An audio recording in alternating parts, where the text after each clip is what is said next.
France जल रहा है और जलाने वाले वहां घुसपैठिए हैं। जिनको फ्रांस ने शरण दिया, रोटी कपड़ा मकान दिया, आज वही फ्रांस को जला रहे हैं। और यूरोप भी जल रहा है। आज की डेट में जो नेता, अभिनेता, लेखक, बुद्धिजीवी, पत्रकार, कलमकार मानवाधिकार की बात कर रहे थे, उन शरणार्थियों के समर्थन में बोल रहे थे, वो शांत होकर बैठे हुए और देख रहे हैं। सच्चाई तो यह है, उनके भी घर जलाए जा रहे हैं, उनकी भी कारें तोड़ी जा रही हैं, उनके भी दुकानों में चोरी हो रही है। यही भारत में भी होगा, क्योंकि दुनिया में सबसे ज्यादा घुसपैठिए भारत में रहते हैं। 6 करोड़ पाकिस्तानी, अफगानिस्तानी, रोहिंग्या, बांग्लादेशी भारत में रहते हैं। 6 करोड़। 2017 मैंने पीआईएल फाइल किया था, उस समय कहा था 5 करोड़ है, अब तो 2025 आ चुका है, अब इनकी जनसंख्या 6 करोड़ हो चुकी है। और घुसपैठिए भारत में क्यों आते हैं? क्योंकि एक तो यहां पे भी घुसपैठियों के समर्थक बैठे हुए हैं। घुसपैठियों के समर्थक नेता, अभिनेता, लेखक, बुद्धिजीवी, पत्रकार, कलमकार, कंटेंट क्रिएटर, यूट्यूबर भारत में भी है। घुसपैठियों के समर्थक जो है हीरो, हीरोइन, नायक, महानायक सब भारत में भी बैठे हुए हैं। लेकिन एक बात याद रखिए, जब 20 साल के बाद ये घुसपैठिए भारत को जलाना शुरू करेंगे तो आज के नेता, अभिनेता, लेखक, बुद्धिजीवी, पत्रकार, कलमकार कोई आपका घर बचाने नहीं आएगा। अगर अपना घर बचाना है, आपके बच्चों का घर बचाना है, तो घुसपैठ के खिलाफ बोलिए। सबसे बड़ा खतरा भारत में है, क्योंकि दुनिया के सबसे ज्यादा घुसपैठिए भारत में रहते हैं। 6 करोड़ के आसपास रहते हैं। घुसपैठ का मूल कारण ये 1946 वाला महाघटिया कानून, सड़ा हुआ कानून, जिसमें न घुसपैठियों को कोई गंभीर सजा है, न घुसपैठियों के मददगारों को कोई गंभीर सजा है।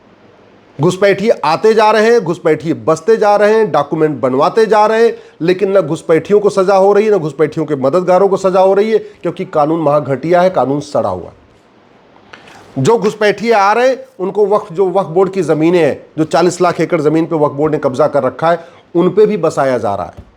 जो घुसपैठिए आ रहे हैं वो जंगल में बसते जा रहे हैं। क्यों बसते जा रहे हैं? क्योंकि जो हमारा 1927 का ये फॉरेस्ट एक्ट है, ये महाघटिया है, महा सड़ा हुआ है। जंगल में जाके बसना, अवैध रूप से रहना, जंगल को काटना, जंगल पे कब्जा कर लेना, ये कोई सीरियस क्राइम नहीं है।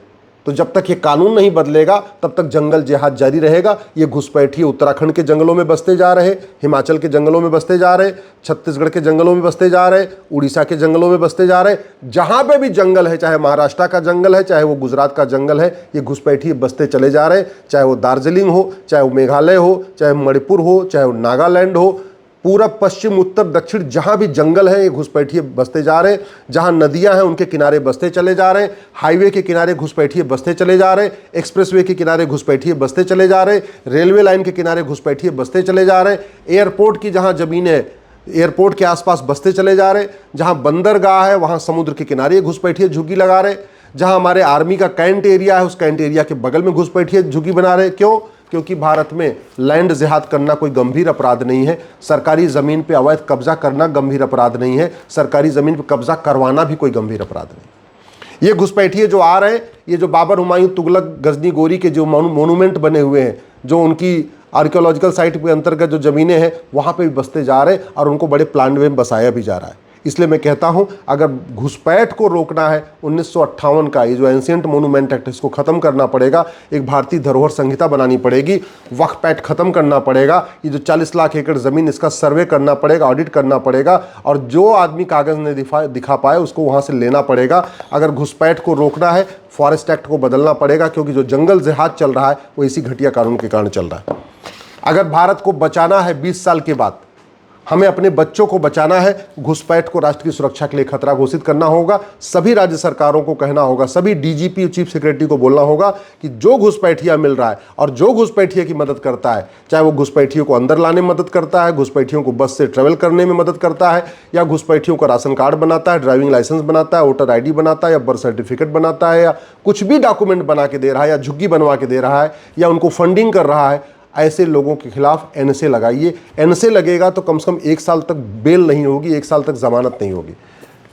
अब समय आ चुका है कि गृह मंत्री जी देश के सभी राज्य सरकारों को, सभी डीजीपी को बोले कि घुसपैठियों के मददगारों पे UAPA लगाओ। याद रखिएगा, ये घुसपैठ देश की एकता अखंडता के लिए खतरा है, और जो देश की एकता अखंडता के लिए खतरा है उससे निपटने के लिए हमारे पास कानून है UAPA। लेकिन घुसपैठियों के मददगारों पे लगाया नहीं जा रहा है, क्योंकि इसमें कहीं हमने लिखा ही नहीं है कि घुसपैठियों की मदद करना या घुसपैठ करना या घुसपैठ करवाना ये भी अनलॉफुल एक्टिविटी है। ये हमारी एकता अखंडता के लिए खतरा है। अगर हमें अपने बच्चों को बचाना है, अगर हम चाहते हैं कि भारत में आगजनी न हो, भारत में दंगा न हो, भारत सुरक्षित रहे, हमारी आने वाली पीढ़ियां सुरक्षित रहे, तो घुसपैठ को और ऑर्गेनाइज क्राइम डिक्लेयर करना पड़ेगा। और जो घुसपैठियों की मदद करते हैं डायरेक्टली इनडायरेक्टली, पैसे से या अलग तरीके से या डॉक्यूमेंट बनवाने में मदद करते हैं, उनके खिलाफ गैंगस्टर एक्ट लगे, उनकी 100% प्रॉपर्टी जब्त हो। और इस सिटीजनशिप एक्ट को बदलना पड़ेगा, घुसपैठ को देशद्रोह घोषित करना पड़ेगा, घुसपैठियों के मददगारों की नागरिकता खत्म करनी पड़ेगी। घुसपैठ को अगर रोकना है तो सबसे पहले हमें भारतीय न्याय संहिता में एक चैप्टर जोड़ना पड़ेगा, ऑफेंस रिलेटिंग टू इन्फिल्ट्रेशन। कोई मामूली नहीं आ रहा है, 6 करोड़ पाकिस्तानी, अफगानिस्तानी, बांग्लादेशी, रोहिंग्या मिला के 6 करोड़। कनाडा की जनसंख्या 4 करोड़ है, ऑस्ट्रेलिया की जनसंख्या 2 करोड़ है। Arab, Dubai, Kuwait, Bahrain, Abu Dhabi जितने भी देश हैं सब कोई 1 करोड़ का देश है, कोई 1.5 करोड़ का देश है, और यहाँ 6 करोड़ हम घुसपैठिए लेके बैठे हुए हैं। आप खुद सोच सकते हैं हम किस आग के गोले के ऊपर बैठे हुए हैं। भारत की क्या स्थिति होगी 15 से 20 साल के बाद, शायद आप कल्पना भी नहीं कर सकते। और एक बात याद रखिएगा, जिन नेताओं के भरोसे आप बैठे हैं, जिन अभिनेताओं के भरोसे बैठे हैं, ये जो नेता, अभिनेता, यूट्यूबर, पत्रकार, कलमकार जो बड़ी बड़ी बातें कर रहे हैं, ये सोशल मीडिया के इन्फ्लुएंसर, ये 15-20 साल के बाद अपना घर बचाने आएंगे। अब आपका घर छोड़ दिए, ये अपना घर बचा ले, बहुत बड़ी बात है।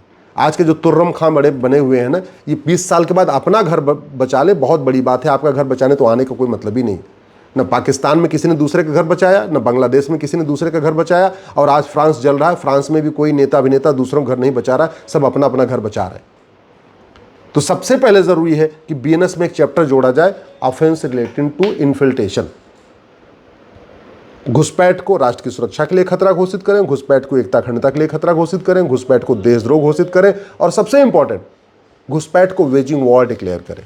ये भारत पे कब्जा करने की साजिश है जो इतनी बड़ी मात्रा में घुसपैठिए यहाँ लाए जा रहे हैं, बसाए जा रहे हैं।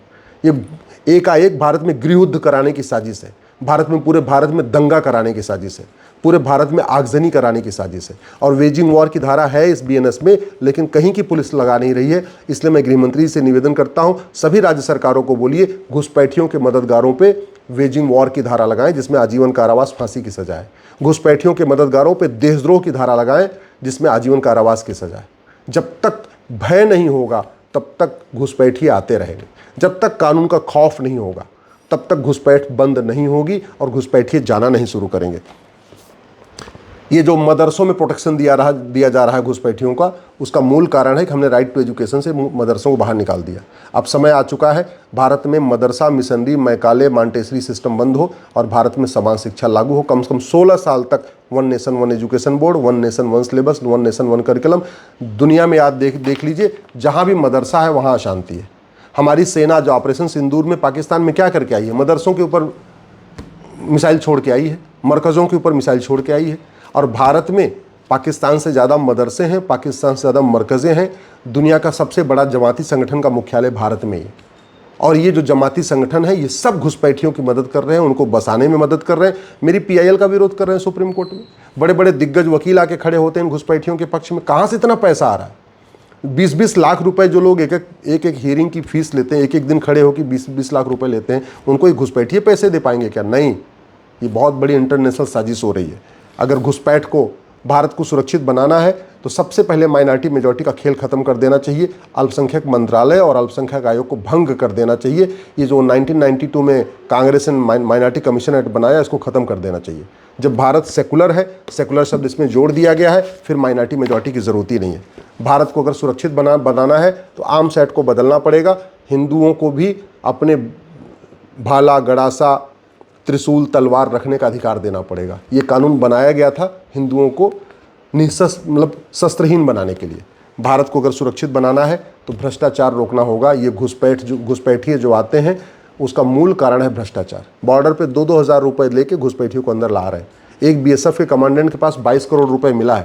22 करोड़ का मतलब जानते हैं? अगर 2000 पर हेड उसने लिया है, यानी 1,10,000 घुसपैठियों को उसने अंदर करा दिया। ये कोई छोटी बात नहीं है, बहुत बड़ी चीज़ है। और वो इसलिए करा दिया क्योंकि हमारे यहाँ भ्रष्टाचार पे कुछ होता ही नहीं। हमने भ्रष्टाचार को देशद्रोह तक घोषित नहीं किया, हमने भ्रष्टाचारियों को फांसी देने के लिए कानून नहीं बनाया। तो अगर घुसपैठ रोकना है तो घूसखोरी रोकना पड़ेगा, और घूसखोरी रोकना है तो ये प्रिवेंशन ऑफ करप्शन में बदलना पड़ेगा। अगर भारत को सुरक्षित बनाना है तो नकली दवाओं का कारोबार रोकना पड़ेगा, क्योंकि नकली दवाओं के कारोबार से जो पैसा आता है वो भारत को बर्बाद करने पे खर्च हो रहा है। ये जो FCRA के ज़रिए जो फॉरेन कंट्रीब्यूशन आ रहा है, इससे भी भारत को बर्बाद करने की कोशिश की जा रही है। लाखों की संख्या में NGO हैं जिनको बाहर से फंडिंग आती है, और उनका मूल काम है, वो NGO बने ही हैं केवल भारत को बर्बाद करने के लिए।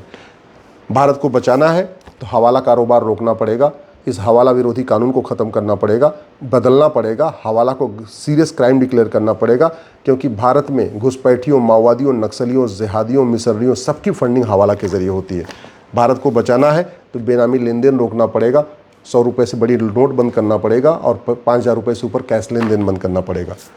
भारत को बचाना है तो ब्लैक मनी रोकना पड़ेगा, सारा जितना ब्लैक मनी जनरेट हो रहा है ये भारत को बर्बाद करने में खर्च हो रहा है। भारत को बचाना है तो नशे का कारोबार रोकना पड़ेगा, जो नशे के कारोबार से पैसा आता है, ड्रग स्मगलिंग से पैसा आता है, वो धर्मांतरण में काम आता है, लव जिहाद में काम आता है, घुसपैठ में काम आता है। पूरी तरीके से भारत को बर्बाद करने के लिए वो पैसा खर्च हो रहा है। इसलिए ड्रग स्मगलिंग को गंभीर अपराध घोषित करना पड़ेगा, जघन्य अपराध घोषित करना पड़ेगा। और सबसे इम्पॉर्टेंट, भारत को बचाना है तो ये रिप्रेजेंटेशन ऑफ पीपल एक्ट बदलना पड़ेगा। ये जो घुसपैठियों के समर्थक, माओवादियों के समर्थक, अलगाववादियों के समर्थक, नक्सलियों के समर्थक पार्षद बन रहे हैं, प्रधान बन रहे हैं, सांसद बन रहे हैं, विधायक बन रहे हैं, वो तभी रुकेगा जब ये रिप्रेजेंटेशन ऑफ पीपल एक्ट बदलेगा। इसलिए मैं आपसे कह रहा हूँ, अपनी आने वाली जनरेशन को बचाना है, अपने बच्चों को बचाना है तो नियम कानूनों को बदलने की मांग करिए, अपने जाके सांसद से मिलिए। केवल सोशल मीडिया में लिखने से बात नहीं बनेगी, सांसद से मिलना पड़ेगा। जिस दिन भारत के 1% लोग हर महीने अपने सांसद विधायक से मिलना शुरू करेंगे, उनको घटिया कानूनों के बारे में बताना शुरू करेंगे, उनके ऊपर इतना दबाव बनाएंगे कि वो विधानसभा में आवाज़ उठाएं, संसद में आवाज़ उठाएं, राज्यसभा में आवाज़ उठाएं, लोकसभा में आवाज़ उठाएं, उस दिन भारत बदलना शुरू हो जाएगा। नहीं तो धीरे धीरे जैसे अफगानिस्तान से ख़त्म हो गए, पाकिस्तान से ख़त्म हो गए, बांग्लादेश से ख़त्म हो गए, मालदीव से ख़त्म हो गए, कश्मीर से ख़त्म हो गए, मिज़ोरम से ख़त्म हो गए, मेघालय से ख़त्म हो गए, नागालैंड से ख़त्म हो गए, भारत के 9 राज्यों से ख़त्म हो गए, भारत के 800 जिलों में से 200 जिलों में ख़त्म हो गए, भारत के 6000 तहसीलों में से 1500 तहसीलों में ख़त्म हो गए। जैसे आज पूरा फ्रांस जल रहा है, ऐसे 20 साल के बाद भारत जलेगा, और फिर आपके बच्चों को बचाने कोई नहीं आएगा।